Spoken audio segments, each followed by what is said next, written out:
Hello my beauties, welcome back. For all of you discovering me right now, my name is Shweta Vijay and my channel is all about beauty, makeup, lifestyle, cooking, fashion. So if this is the kind of channel that's up your alley, then you have come to the right space. Today we are going to be talking about the best of Huda beauty according to me. This is completely my opinion, obviously. Opinions differ, and if something is not in your favorites, then I'm really sorry, because I just wanted to make a video since it's launching at NYKAA. Not the entire range, but a couple of them is launching, and I'm quite surprised because I expected, if there's a launch that is happening in NYKAA, I'm expecting that India will have the entire range just like the rest of the world. For anybody that's considering investing in Huda Beauty's line, I just thought that I will let you know what is worth your money and what is not. First, before I start off with what to buy and what not to buy, every product that I'm mentioning, all of it has been reviewed. Most of it will be there in the info bar. Go check it out. You can even go to the search bar, just write Huda Beauty Shweta Vijay, and all of her videos, whatever the products that I am mentioning right now, a detailed review of it is also there. Now Huda has come out with two primers. One is the matte primer, okay, which is great for people with extremely oily skin. So that is her latest launch. Actually, she just launched that a couple of weeks ago. So I'm not sure if NYKAA is going to carry it or not, but for the ones that can purchase it from Sephora or Cult Beauty, then, or Huda Beauty's website alone, then if you have really oily skin, you can check out the matte primer, which is kind of like a creamy white consistency.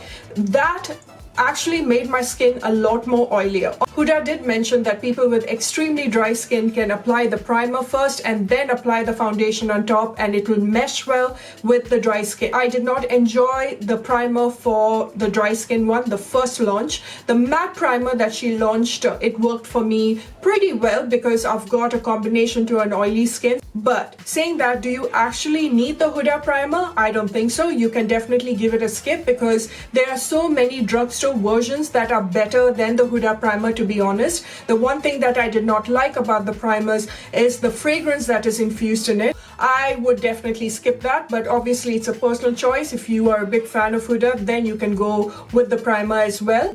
Now, talking about foundation, how could we not talk about the FAUX filter foundation? When I reviewed it, I did tell you that it's a complete full coverage foundation. So if you are somebody who really likes a full coverage one, that will hide away all those scars and those dark circles, then please go for the Huda Beauty's foundation. Again, it has fragrance infused in it, so if you have super sensitive skin, maybe you need to be wary about it. I also like the fact that with Huda's foundation, there's a huge shade variety so that you will get matched, but make sure that you check out the list on her website. Like if you are Fenty 310, what would be your correct shade, and go accordingly. But for some strange reason, it is not working very well on my skin, and I have oily skin. I feel this foundation is only meant for people with combination to an oily skin. For my beauties with dry skin, I feel that the dry patches will jut out a lot more. So either you prep and prime your skin really well before applying this foundation, or get that oil-based primer that you can apply below the foundation. I have to be honest and say that as soon as you apply this foundation, it gives you almost like a soft focus, like a filtered effect. As soon as you apply it, it's completely full coverage. It will cover each and every marks of yours.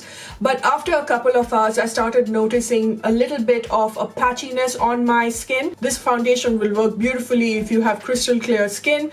If you have heavily textured skin like mine, then I would not suggest you to go for it. Actually, how I've been using this since the foundation's not working for me, I apply this as a concealer, and over that I apply another foundation like the Urban Decay All Nighter, which is a full coverage one, and it works like a dream. Because of how full coverage this foundation is, I'm actually looking forward to the concealer that she's about to launch in the month of October or November. Now that is a launch that I'm really looking forward to. So I'm not saying no to this foundation. I'm saying pick it up according to what your skin needs. If you're a bride to be, or if you're going for any event, then this is the foundation for you. Now let's talk about her eyeshadows. When I got the Huda Beauty Rose Gold Edition palette, I did mention in my review that it's not my favorite. The mattes are to die for, but those textured eyeshadows were something of a big miss for me. They were very, very chunky. So I was a little bit disappointed when she remastered it and she sold that again, taking everyone's feedback.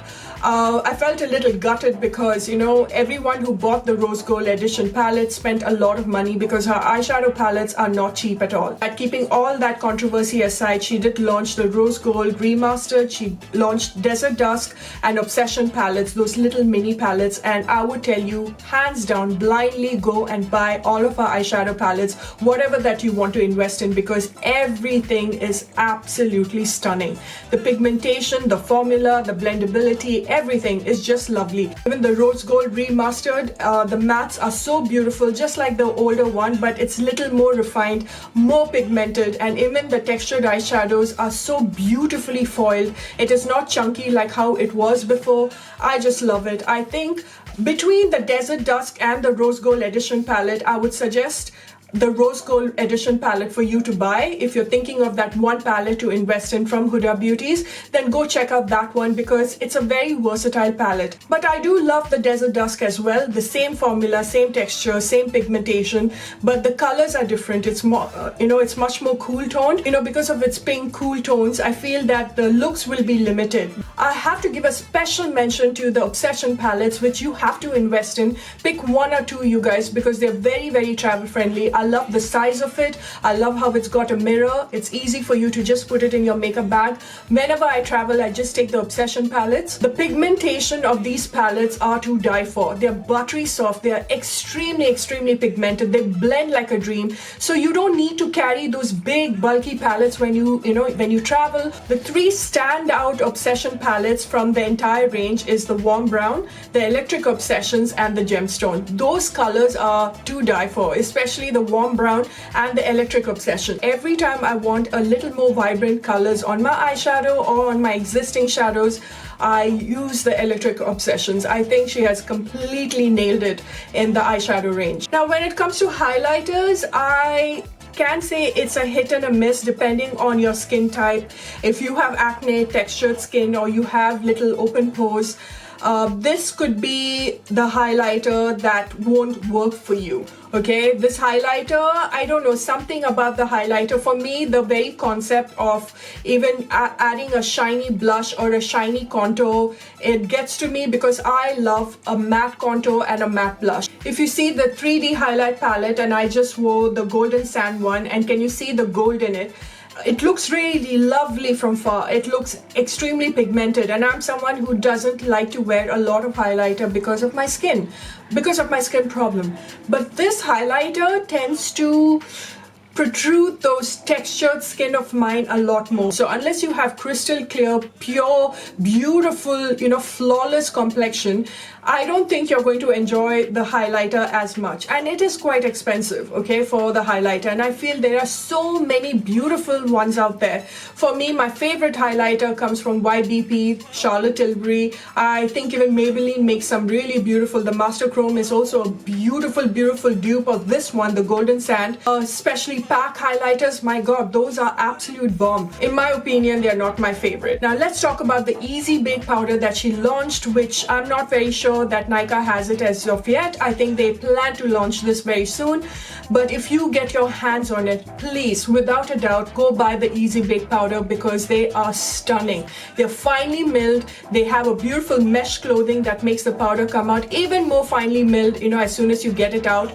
It bakes, it sets, it does the trick. The only problem I have with it, again, is the fragrance that's infused in it. Other than that, it works like a dream. I can honestly say that in the top 5 category of baking powders in the makeup business, Huda Beauty's Easy Bake is definitely in that top 5. It just makes my makeup last for a very long time. If I want to mattify my face, that particular powder has a tendency of even minimizing the pores. But yeah, if you get your hands on it, without a doubt, go get it. My favorite shade is Banana Bread. It suits my skin tone. So if you are my skin tone, then you can go for Banana Bread for sure. Now let's go with the lashes. My favorite Huda lashes is the Samantha lashes. I'm someone who hates artificial lashes. For some reason, lately it has been irritating my eyes a lot. But I have tried the Samantha lashes, and it is my Noel and Samantha lashes are two of my favorites from her entire line, because there's so many other better lashes, especially the Ardell ones, which are just less than $5, and there's so many others which are less price than Huda's. Definitely it is extremely expensive, though I have to say that Huda Beauty's lash glue is one of the best. Also another thing that is very expensive. And what I'm also not happy about is that she's got a mink lash out there. Though the line, the entire brand is about being cruelty free, I'm not very happy with the fact that you've got a mink lash. You know, you can skip this for sure. And now the last most exciting range from Huda is her lip collection. Her lipsticks, her lip liners, lip strobes, lip gloss, whatever that you want to call it. Let's talk about the lip contour sticks. That's the second thing she launched right after her lashes, the lip contours, the lip contour. That's what started her entire makeup range. And it's all about, you know, giving that dark color on your lip line and shading it with a light color inside to give you that full lip. There are better lip liners out there for sure in the market, but saying that, the lip contours definitely, once you fill it in, it makes sure that your liquid lipsticks doesn't bleed. This is long lasting. It just stays put on your lips. I actually enjoy it, but would I spend that much money on a lip pencil again? No, I wouldn't. Lip liner should not be this expensive. Now let's go on with the liquid lipsticks, and I have to tell you that if there's one thing you need to pick up from her entire collection, it is highly pigmented, extremely comfortable, long lasting. It has a tendency of being a little sticky, tacky, but it's not irritating. It's not too moussey, not too liquidy. It just goes beautifully on the lips.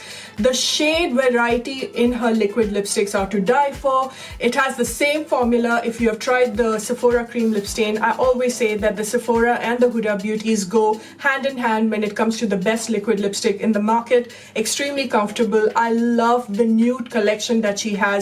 You will find your perfect shade. Again, I have a whole video dedicated to it. Go check it out. Then comes the lip strobes, or aka a lip gloss with high shimmer and high intensity, which I absolutely love. So if you're thinking of picking up a beautiful lip gloss, if you are a lip gloss kind of a person like me, then go check out the lip strobes. Those lip strobes are also worth the money. They're extremely pigmented. I love how shimmery it is. It's not at all a sticky one. It has got like a gel consistency. It just gives you that high shine, wet appeal to your lips, and they are absolutely beautiful. Then the third lipstick that you have to check out are the DEMI mattes. Now a DEMI matte is a cross between the Huda Beauty liquid lipsticks and the lip strobe. It's like a baby that, you know, these two lipsticks have created.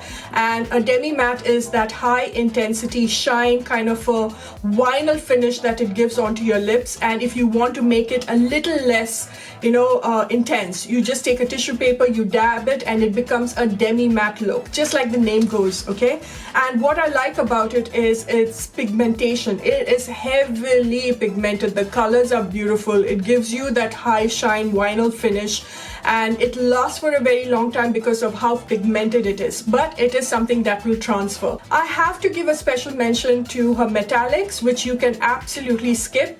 They're not worth the money, you guys. I have come across better metallic lipsticks from Lime Crime as well as Milani, so you don't need to spend that much on the Huda Beauty's one, because yes, it's very, very comfortable, but it doesn't give you that metallic sheen that you're looking out for like the rest of them have. I was not at all impressed with it. So in her lipstick range, please go check out the liquid lipstick, the lip strobe, and the demi matte for sure. So guys, that completes the best of the best from Huda's, what to buy, what not to buy. If you trust my opinion, then I'm sure that you will enjoy your purchase with the things that I like. And if you'd like me to do another brand's best and worst, let me know what it is, and I'll try to work around with it. Yeah, so I hope to see you very soon. I'll see you when I see you. Bye bye.